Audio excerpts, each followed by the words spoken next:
اهدنا الصراط المستقيم.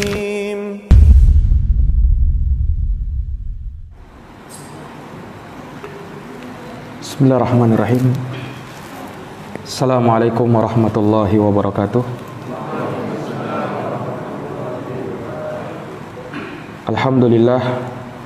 Alhamdulillahi rabbil alamin. Wabihi nasta'inu ala umuri dunya waddin. Asyhadu an la ilaha illallah wahdahu la syarikalah. Wa asyhadu anna Muhammadan abduhu wa rasuluh. Sallallahu alaihi wa ala alihi wa sahbihi wa man tabi'ahum bi ihsanin ila yaumiddin wa sallama tasliman katsira, amma ba'd. Ikhwani fid din, a'azzani Allah wa iyyakum. Para hadirin sekalian yang dirahmati dan dimuliakan oleh Allah, alhamdulillah pada malam hari ini dengan taufik dari Allah Subhanahu wa taala kita dapat melanjutkan kembali pembahasan dari kitab Akhtaul Musallin, koreksi kesalahan dan kekeliruan di dalam solat. Dan kita masih dalam pembahasan kesalahan di dalam sujud. Iya, sebelum kita melanjutkan apa yang tersisa dari pembahasan seputar kesalahan di dalam sujud, ada satu pembahasan yang terlewatkan di pertemuan yang lalu, yaitu pembahasan terkait dengan hukum orang yang turun sujud. Mana yang dia dahulukan, apakah kedua tangannya ataukah kedua lututnya? Iya. Ini dari perkara yang dibahas oleh para ulama, bahwa seseorang tatkala turun untuk sujud, maka yang mana yang dia dahulukan? Kedua lututnya kah atau kedua tangannya kah? Iya. Dan perlu kita ketahui bahwasanya para ulama bersepakat, tidak ada perselisihan di antara mereka, bahwa solat dengan kedua cara tersebut adalah sah. Siapa yang mendahulukan lututnya baru kedua tangannya, solatnya sah. Demikian pula siapa yang solat mendahulukan kedua tangannya sebelum lututnya, maka solatnya sah. Ya, yang menjadi perselisihan pendapat di kalangan para ulama dari sisi mana yang lebih utama, apakah mendahulukan kedua tangan atau mendahulukan kedua lutut. Ini yang dibahas oleh para ulama. Oleh karena itu, Syekhul Islam Ibnu Taimiyah rahimahullahu taala, sebagaimana dalam kitabnya Majmu'ul Fatawa pada jilid yang ke-22, beliau mengatakan, ammas salatu bikilaihima fajaizatun bittifaqil ulama. Adapun solat dengan dua cara tadi, yaitu yang mendahulukan lutut sebelum tangan atau yang mendahulukan tangan sebelum lutut, maka kedua-duanya sah dan boleh berdasarkan kesepakatan para ulama. Insya'al musalli yadha'u rukbatayhi qabla yadayhi. Apabila orang yang sholat ingin, dia letakkan kedua lututnya dulu sebelum kedua tangannya. Wa insya'a, dan kalau dia mau, wadha'a yadayhi thumma rukbatayhi. Dia letakkan kedua tangannya baru setelahnya kedua lututnya. Lalu kata beliau, wa salatuhu sahihatun fil halataini bittifaqil ulama. Dan solat mereka sah dalam dua keadaan tersebut berdasarkan kesepakatan para ulama. Walakin, akan tetapi kata Syekhul Islam, tanaza'u fil afdal. Mereka para ulama berselisih pendapat mana yang lebih utama, mendahulukan tangankah atau mendahulukan lutut. Ya, ini pembahasan yang harus kita perhatikan. Ulama rahimahumullahu taala berselisih pendapat di dalam hal ini, ya. Dan sebagian ulama berpendapat mendahulukan tangan baru lutut. Mendahulukan tangan baru lutut. Pendapat ini berdasarkan dalil ya, di mana Rasulullah sallallahu alaihi wasallam bersabda, "Idza sajada ahadukum fala yabruku kama yabrukul ba'ir." Apabila salah seorang dari kalian sujud, maka janganlah dia menderum seperti menderumnya onta. Wal yadha yadaihi qabla rukbataihi. Maka hendaknya dia letakkan kedua tangannya sebelum kedua lututnya. Hadis riwayat Imam Abu Daud, Imam Tirmidzi, dan Imam An-Nasai. Hadis ini disahihkan oleh Syekh Al-Albani dalam Irwaul Ghalil. Iya. Dan mereka beralasan ya bahwasanya rukbah, yaitu lutut onta, itu berada di tangannya. Nah, adapun sendi yang berada di belakang itu dinamakan urkub. Iya. Dan ini sebagaimana yang dijelaskan oleh mereka. Iya. Dalam hadis Rasulullah sallallahu alaihi wasallam melarang kita turun untuk sujud seperti onta yang mau menderum. Yang demikian karena onta menderum dengan bertumpu pada kedua lututnya yang berada di kedua tangannya. Iya. Nabi larang untuk hal tersebut. Sehingga kata mereka, kalau begitu hendaknya kita dahulukan tangan dulu baru kedua lutut. Nah, dan panjang para ulama pembahasannya di dalam hal ini ya, dan juga disebutkan dari Abdullah bin Umar bahwa beliau meletakkan kedua tangannya sebelum kedua lututnya. Lalu beliau berkata, "Kanan Nabiyyu sallallahu alaihi wasallam yaf'alu dzalik." Bahwa Nabi sallallahu alaihi wasallam melakukan hal tersebut. Sebagaimana dikeluarkan oleh Imam At-Tahawi dalam Syarah Ma'anil Athar.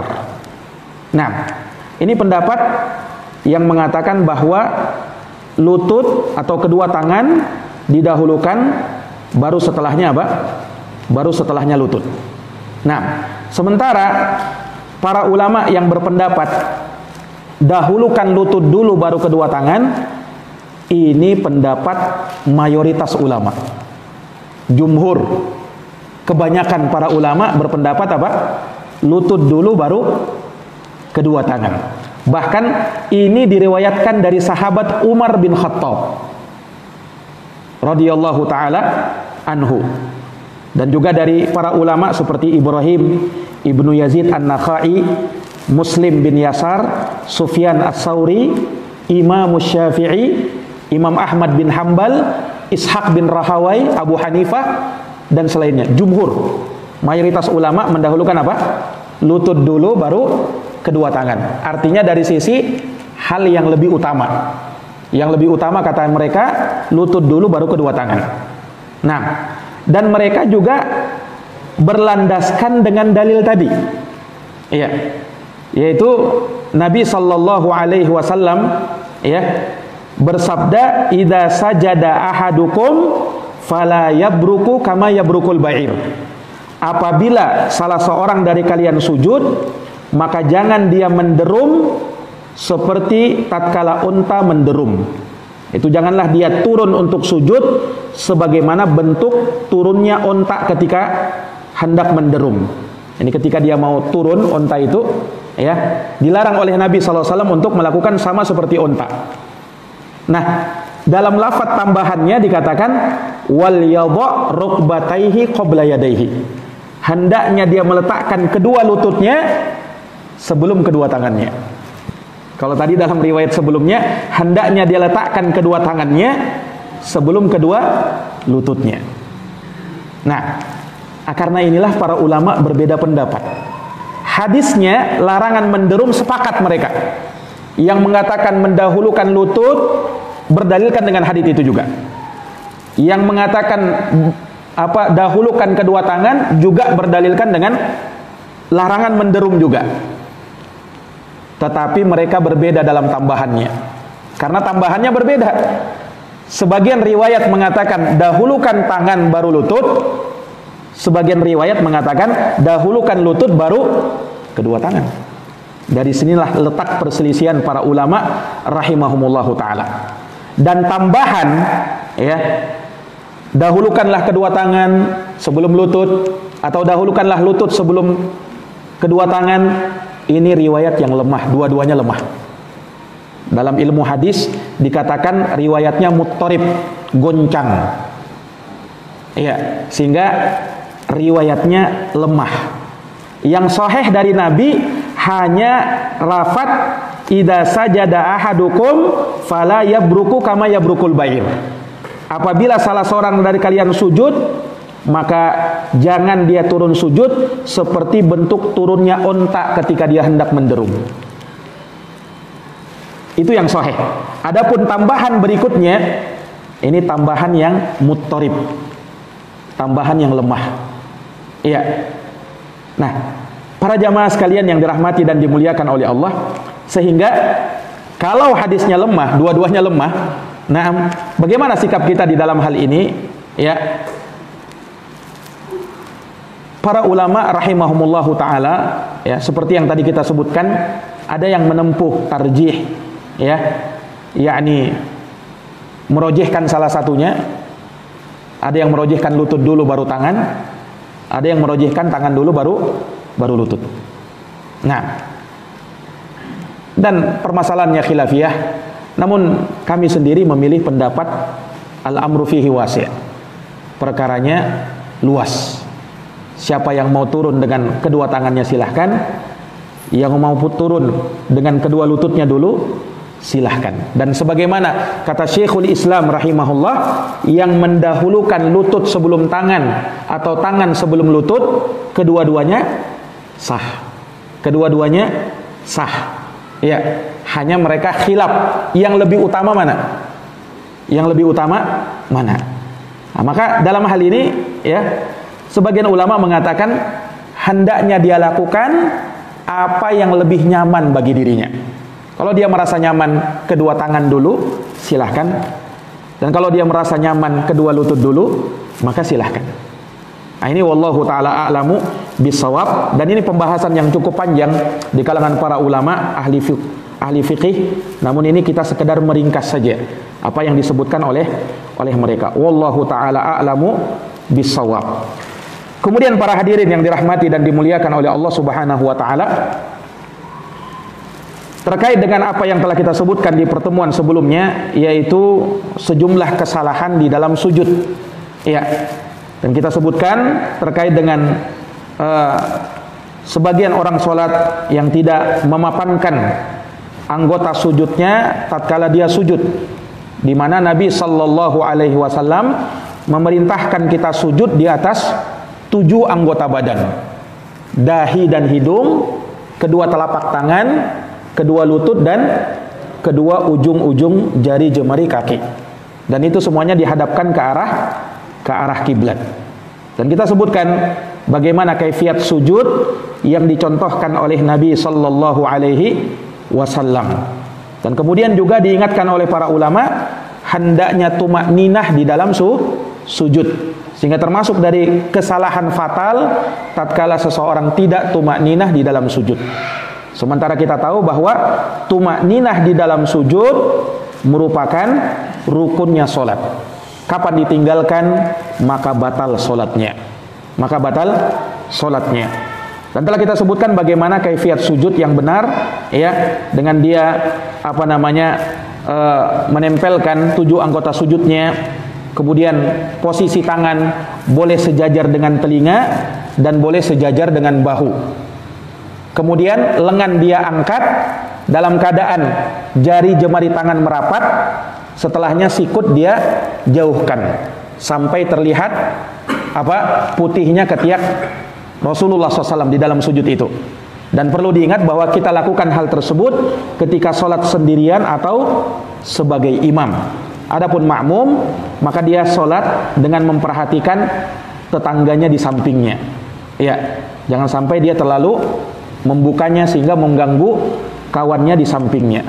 Nah, ini yang diingatkan oleh para ulama rahimahumullahu ta'ala. Kemudian juga telah kita sebutkan, ya, terkait dengan larangan menyerupai hewan di dalam sholat. Dan Nabi sebutkan larangan-larangan itu seperti sujud dalam keadaan lengan menempel ke tanah. lengan menempel ke bumi. Ya. Harusnya yang menempel itu cuman kedua telapak tangan saja. Adapun lengan tetap diangkat. Nah, ini ikhwani fiddin azani Allah wa iyyakum. Ya. Dan disebutkan oleh Imam Ibnul Qayyim rahimahullahu taala, wa ja'atis syari'atu bil man'i minat tashabbuh bil kuffari wal hayawanati wasyayatin wan nisa'i wal a'rab wa kullu naqisin. Ya, wa kulli naqisin. Syariat ini datang melarang untuk menyerupai beberapa makhluk. Di antaranya menyerupai orang kafir tidak boleh. Man tasyabbaha biqaumin fahuwa minhum. Barang siapa yang menyerupai suatu kaum, maka dia tergolong kepada kaum tersebut. Kemudian syariat melarang menyerupai hewan. Tidak boleh kita menyerupai hewan. Kemudian larangan menyerupai syaitan. Ya. Sebagaimana Nabi menyebutkan larangan minum dengan tangan kiri, makan dengan tangan kiri, karena itu menyerupai syaitan. Kemudian larangan laki-laki menyerupai perempuan atau sebaliknya, perempuan menyerupai laki-laki, bahkan dilaknat. La'anallahu rijal al-mutasyabbihina minan nisa wan nisa al-mutasyabbihati minar rijal. Allah melaknat laki-laki yang menyerupai perempuan, bencong, ya, atau sebaliknya, perempuan yang berusaha menyerupai laki-laki. Nah, itu dilarang oleh Nabi sallallahu alaihi wasallam, dan semua ya hal-hal yang menunjukkan ketidakbaikan itu dilarang di dalam syariat kita. Ya. Dan khususnya di dalam sholat, Rasul melarang menyerupai hewan. Ya, seperti sabda Nabi, i'tadilu fis sujud wala yabsutu ahadukum dira'aihi in bisatal kalbi. Ya. Hendaknya kalian lurus di dalam sujud, dan jangan dia menghamparkan kedua lengannya seperti anjing menghamparkan kedua lengannya. Ya, hadits ini diriwayatkan oleh Imam Al-Bukhari di dalam kitab sahihnya. Ya, Imam An-Nawawi rahimahullahu taala, kita nukilkan di sini ucapan beliau di dalam syarah An-Nawawi terhadap Sahih Muslim. Ya, Al-Minhaj syarah Sahih Muslim li Ibnul Hajjaj. Kata Imam An-Nawawi rahimahullahu taala mengomentari hadis tadi, maksud hadits ini annahu yambagi lis-sajid ayyadha'a kaffaihi 'alal ard. Bahwa hendaknya orang yang sujud meletakkan kedua telapak tangannya ya di atas bumi. Di atas bumi. Wa yarfa'u yadayhi, dan dia wa yarfa'u mirfaqaihi, dan dia mengangkat kedua sikutnya, kedua mirfaknya, anil ardi, dari tanah, wa an jambaihi, dan dari kedua sisi tubuhnya dia jauhkan, raf'an balighan, dengan betul-betul mengangkatnya, bihaitsu yadhharu batinu ibtaihi, di mana tatkala dia mengangkat kedua tangannya, dia jauhkan lengannya tersebut hingga nampak ya bagian dalam kedua ketiaknya. Idza lam yakun masturan, yaitu tatkala kedua ketiak ini terbuka, sebagaimana Nabi disebutkan ketika beliau mengangkat kedua tangannya di dalam sujud itu sampai terlihat putihnya ketiak Nabi, menunjukkan beliau betul-betul ya melakukannya. Bukan artinya supaya melihatkan ketiak, bukan, tetapi Nabi sungguh-sungguh melakukan itu di dalam sujudnya. Iya, betul-betul sungguh-sungguh melakukan hal tersebut di dalam sujudnya. Dan beliau mengatakan wahada adabun muttafaqun ala istihbabih. Kata Imam Nawawi, ini merupakan adab yang disepakati akan kesunahannya. Falau tarakahu kana musian murtakiban linnahyi. Kalau dia tinggalkan, maka dia telah berbuat kejelekan, melakukan hal yang dilarang. Wan nahyu litanzih, walaupun larangannya hanya bersifat makruh saja. wa salatuhu sahihatun, dan salatnya sah. Salatnya sah artinya ketika seseorang ya mengangkat tangannya tetapi dia tidak terlalu bersungguh-sungguh di dalamnya ya, atau malah dia rapatkan ya, salatnya tetap sah, namun hal tersebut kurang utama. Ya, kalau ada orang salat dia ketika dia salat sendirian dia tidak membuka tangannya tapi malah dia rapatkan. Ya, apakah salatnya sah? Kita katakan na'am, salatnya sah, tetapi kurang utama karena dia tidak melakukan hal yang dianjurkan, hal yang dilakukan oleh Nabi sallallahu alaihi wasallam. Wallahu alam ya. Kemudian kata Imam An-Nawawi menukil ucapan para ulama, qaulal ulama, berkata para ulama, hikmah mengapa posisi sujud kita seperti itu? Apa hikmahnya kira-kira? Kata para ulama, wal hikmatu fi hada, hikmah di dalam hal ini annahu asbahu bit tawadhu, bahwasanya hal tersebut lebih mirip dengan orang yang tawadhu, yang merendah, apalagi dalam posisi sujud yang memang itulah posisi di mana seorang hamba betul-betul merendah kepada Allah Subhanahu wa taala. Wa ablaq fi tamkinil jabahah wal anf minal ard, dan itu lebih mengokohkan dan memapankan dahi dan hidung ketika sujud. Ya, wa ab'ad min hayatil kusala, dan itu lebih jauh dari gerakan atau keadaan para pemalas di dalam sholat. Biasa kalau orang malas-malas dalam sholatnya, sujudnya asal-asalan saja sambil malas-malasan. Nah, ketika dia melakukan hal yang disunahkan sama Nabi, ini lebih terlihat semangatnya tatkala dia mengerjakan sholat. Fa innal munbasita kasyibhil kalbi, karena orang yang menghamparkan tangannya, menempelkan lengannya ya pada saat sujud itu mirip dengan anjing.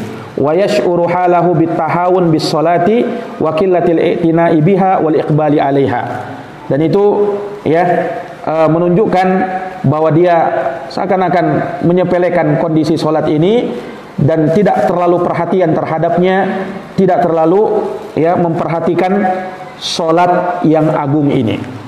Nah, seorang ketika dia mengerjakan salat, manakala dia mengetahui sunnah Nabi di dalam gerakan-gerakan salat, maka itu menunjukkan bahwa dia menaruh perhatian terhadap salatnya, bukan sekedar salat, tetapi dia tegakkan salat itu, iqamatus shalah. Dia tegakkan rukun-rukunnya, baik ketika berdiri, baik ketika ruku, i'tidal, sujud, duduk antara dua sujud sampai akhirnya dia salam. Nah, ini para hadirin yang dirahmati dan dimuliakan oleh Allah Subhanahu wa taala. Baik. Kemudian perkara berikutnya yang beliau singgung terkait dengan masalah sebagian orang menyangka bahwa 7 anggota sujud ini yang telah kita sebutkan ya harus menempel ke tanah dan jangan terpisah dengan kain atau sesuatu yang menutupinya. Sehingga sebagian mereka ada yang berpendapat wajibnya membuka seluruh 7 anggota sujud ini sehingga betul-betul menempel ke tanah. Betul-betul menempel ke tanah. Sampai ada yang membolongi lututnya supaya lutut ini menempel. Ya kan? Nah, ikhwani fiddin azani Allah wa iyyakum, pendapat yang mengatakan wajibnya 7 anggota sujud ini harus menempel ke tanah tanpa ya ada penghalang, ini adalah pendapat yang lemah. Justru kalau kita lihat hadis Nabi SAW, bolehnya seseorang sujud ya dalam keadaan ada penghalang antara anggota sujudnya dengan bumi tempat dia sujud, tanah tempat dia sujud, tempat dia sujud. Jelas ini?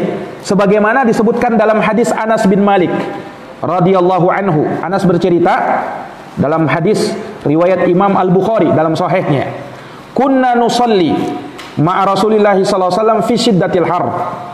kami, kata Anas bin Malik, pernah sholat bersama Nabi SAW dalam cuaca yang panas. Fa idza lam yastati ahaduna ayyumakkina jabhatahu minal ard basata thawbahu fasajada alaihi. Disebutkan, maka karena cuaca yang panas, ya, dan salah seorang dari kami tidak mampu untuk meletakkan dahinya ke tanah karena saking panasnya itu. Maka apa yang kami lakukan? Basata saubahu fasajada alaih. Kami pun menghamparkan baju kami, ya, kebetulan bajunya pakai baju gamis panjang. Dia hamparkan bajunya ke depan, lalu mereka, para sahabat, sujud di atas bajunya. Berarti kan tidak langsung menyentuh tanah. Jelas ini? Nah, dan terdapat riwayat-riwayat Nabi SAW pernah sujud di atas tikar. Kalau sekarang ini di atas sajadah. Ya, apa hukumnya sholat di atas sajadah? Boleh, tidak ada masalah. Seorang misalnya membawa sajadah, kemudian dia haturkan di hadapannya, naam, atau dia membawa imamahnya, kemudian dia taruh di depannya, tidak ada masalah.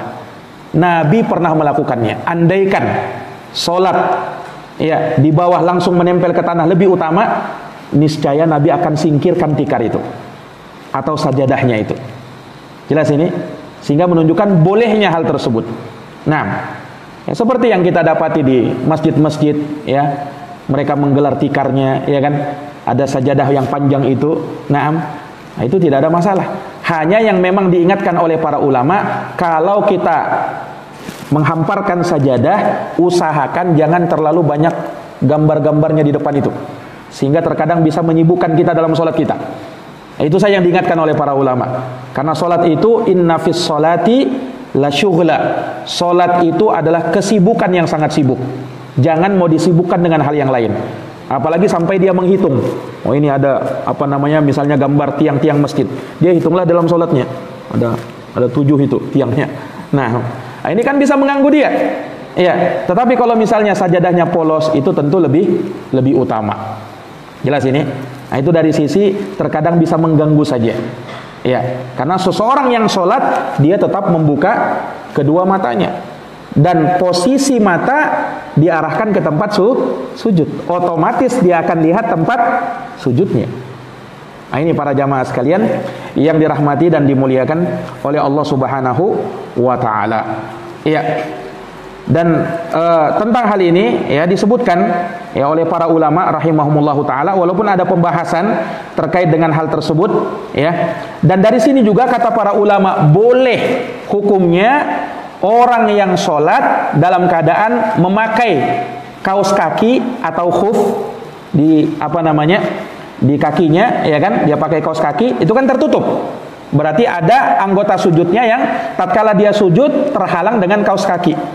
Demikian pula kata para ulama, boleh sholat dalam keadaan memakai sarung tangan.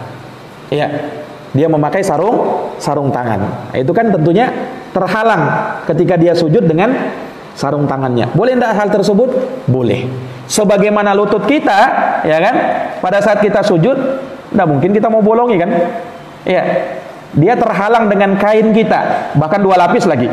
Sudah terhalang dengan celana, terhalang lagi dengan gamis kita, ya kan? Hal seperti itu tidak mengapa. Jelas ini para hadirin, wallahu taala a'lamu bissawab. Nah, sehingga hal tersebut, ya, diperbolehkan dan tidak ada masalah, ya, wallahu a'lamu bissawab. Baik, kemudian di sini disinggung juga terkait dengan sholat orang yang sedang sakit, yang dia tidak mampu sujud dengan sempurna. Dia tidak mampu sujud dengan sempurna. Nah, asalnya seseorang ketika dia sakit, ya, kalau dia mampu untuk sujud dengan sempurna, maka dia wajib sujud dengan sempurna. Dia sujud sebagaimana yang tadi kita sebutkan sifat dan kaifiatnya. Tetapi tidak semua orang yang sakit diberikan kemudahan untuk melakukan sujud dengan sempurna. Ada yang sama sekali tidak bisa sujud dengan menempelkan 7 anggota sujudnya, karena dia tidak bisa dan terhalang oleh dia karena sakitnya itu. Nah, sehingga dia mungkin berisyarat atau sebagainya. Intinya bagi orang yang sakit, ya, maka Allah Subhanahu wa taala berfirman, fattaqullaha mastata'tum. Bertakwalah kepada Allah sesuai dengan kemampuanmu. La yukallifullahu nafsan illa wus'aha. Allah tidak membebani seseorang kecuali sesuai dengan kemampuannya. Nah, sehingga kata para ulama, orang yang sakit, ya, dia sholat sesuai dengan kemampuannya, sesuai dengan kemampuannya, ya, sesuai dengan apa yang dia sanggup untuk melakukannya. Nah,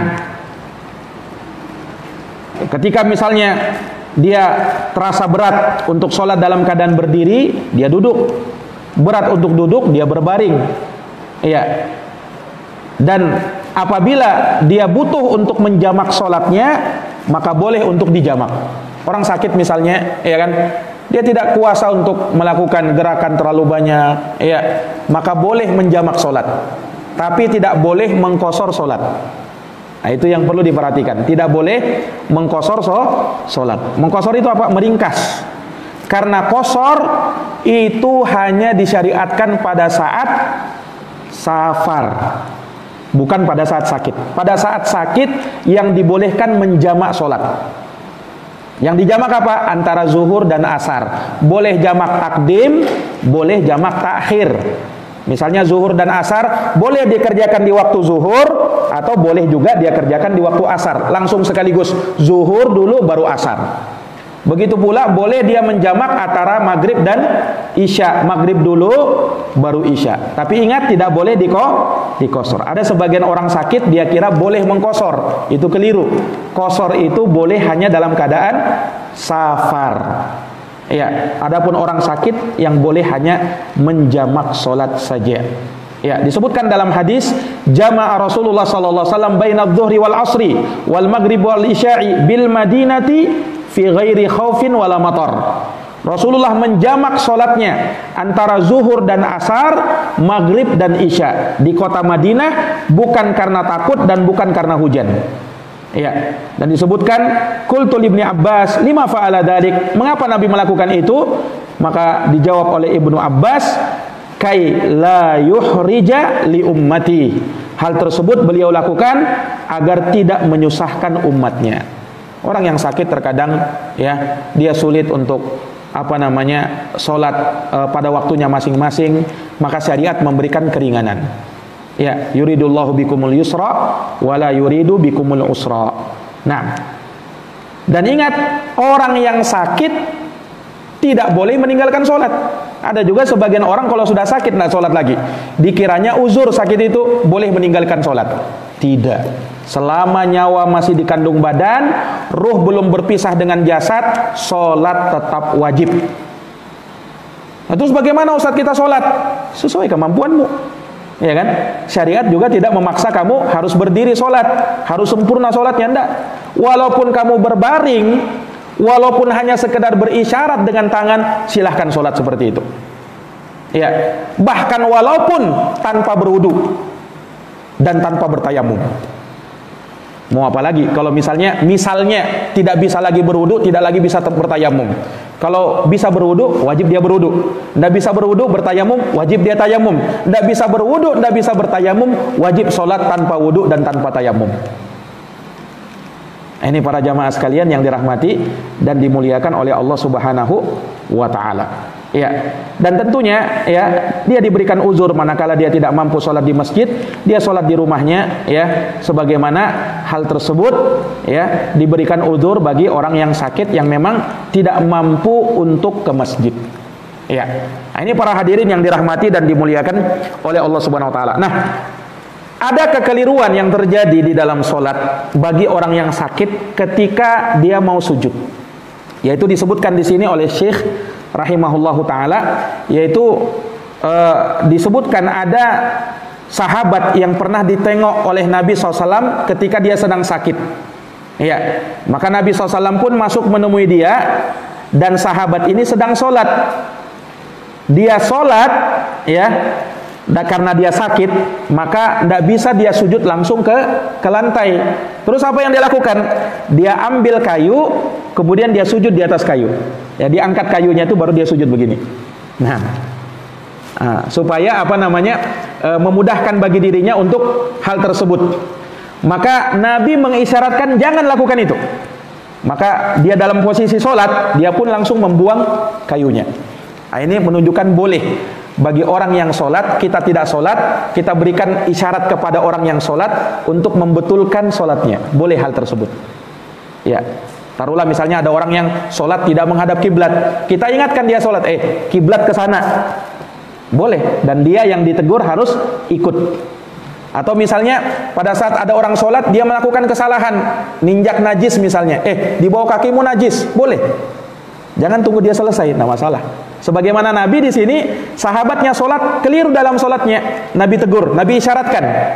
Akhirnya sahabat itu pun ngerti isyarat Nabi, Nabi buang kayunya. Nabi buang kayunya. Dia buang kayunya, dia ambil bantal. Dia ambil bantal, kemudian dia sujud di atas bantal itu. Maksudnya dia angkat itu bantal, kemudian dia sujud di atas bantal tersebut. Nabi pun melarang itu. Nabi pun melarang hal tersebut. Nah, ikhwani fiddin azani Allah wa iyyakum, Nabi SAW mengatakan kepada dia, ini istata'ta an tasjuda alal ard, kalau kamu mampu sujud maka sujud di atas lantai, wa illa kalau tidak mampu fa'aumi ima'an, maka berisyaratlah kamu, waja'al sujudaka akhfat min ruku'ika, jadikanlah sujudmu lebih rendah daripada ruku'mu. Paham ini? Nah, artinya ketika orang sakit, dia tidak perlu melakukan hal-hal yang memberatkan dirinya, ya. Dia cukup melakukan sujud sempurna, kalau tidak mampu berisyarat. Ya, misalnya orang sholat dalam keadaan duduk, ya kan? Ketika dia mau ruku, dia bungkukkan badannya sedikit. Kemudian ketika dia mau sujud, maka dia turun, tidak harus menempel ke tanah, tetapi dia jadikan sujudnya lebih rendah daripada rukuknya tadi. Dia agak turun lagi sedikit, ya kan? Nah, seperti itu. Tidak perlu dia meletakkan bantal di atas, di depannya, kemudian dia sujud di situ, tidak perlu. Ya, jelas ini? Nah, ini ikhwani fiddin azani Allahu wa iyyakum. Taib. Maka itu dari perkara yang diingatkan oleh para ulama rahimahumullahu ta'ala. Nah, dan sebagaimana dikatakan oleh Imam Asy-Syafi'i rahimahullah di dalam kitabnya Imam Syafi'i mengatakan, wala yarfa'u ila jabahatihi syai'an liyasjudu alaih.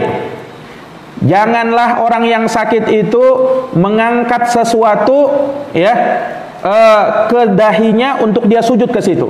Seperti larangan Nabi tadi, li'annahu la yuqalu lahu sajidun, sebab itu tidak dikatakan dia sujud memang.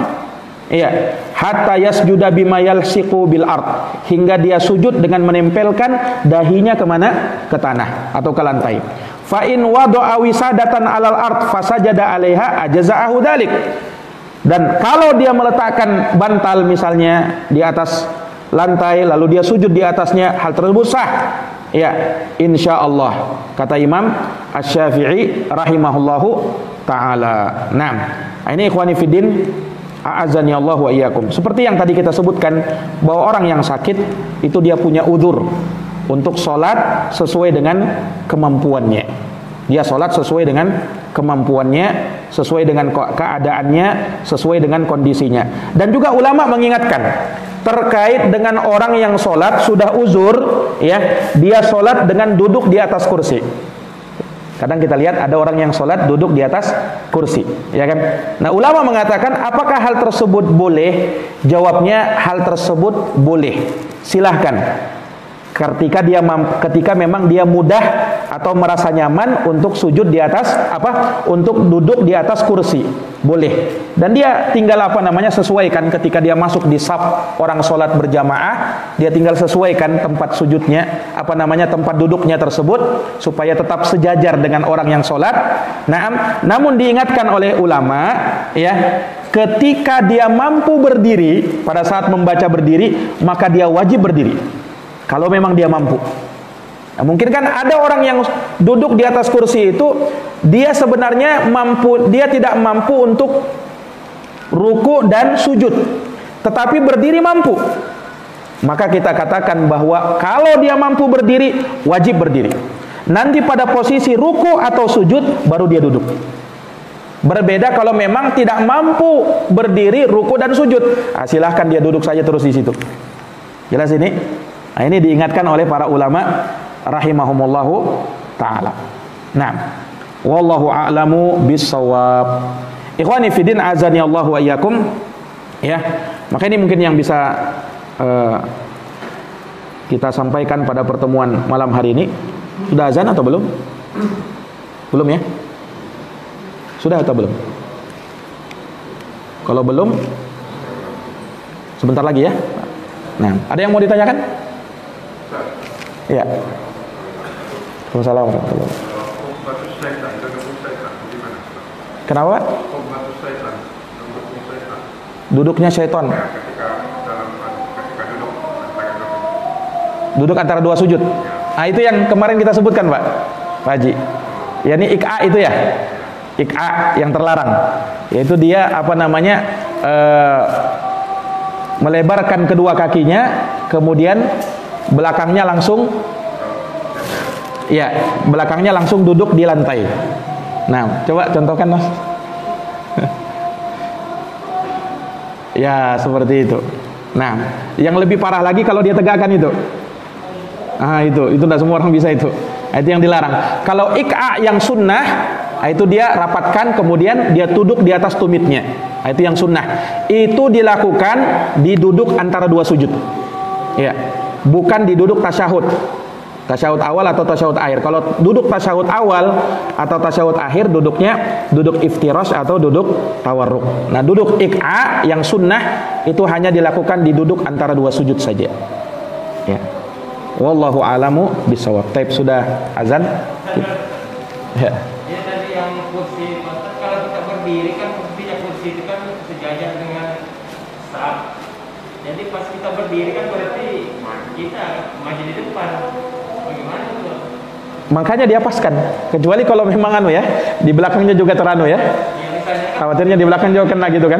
bagi kita ini kaki di sini, kalau pas berdiri kan di depan saf. Betul. Anam. Ya, kalau memang kondisinya susah, apalagi ada orang di belakang.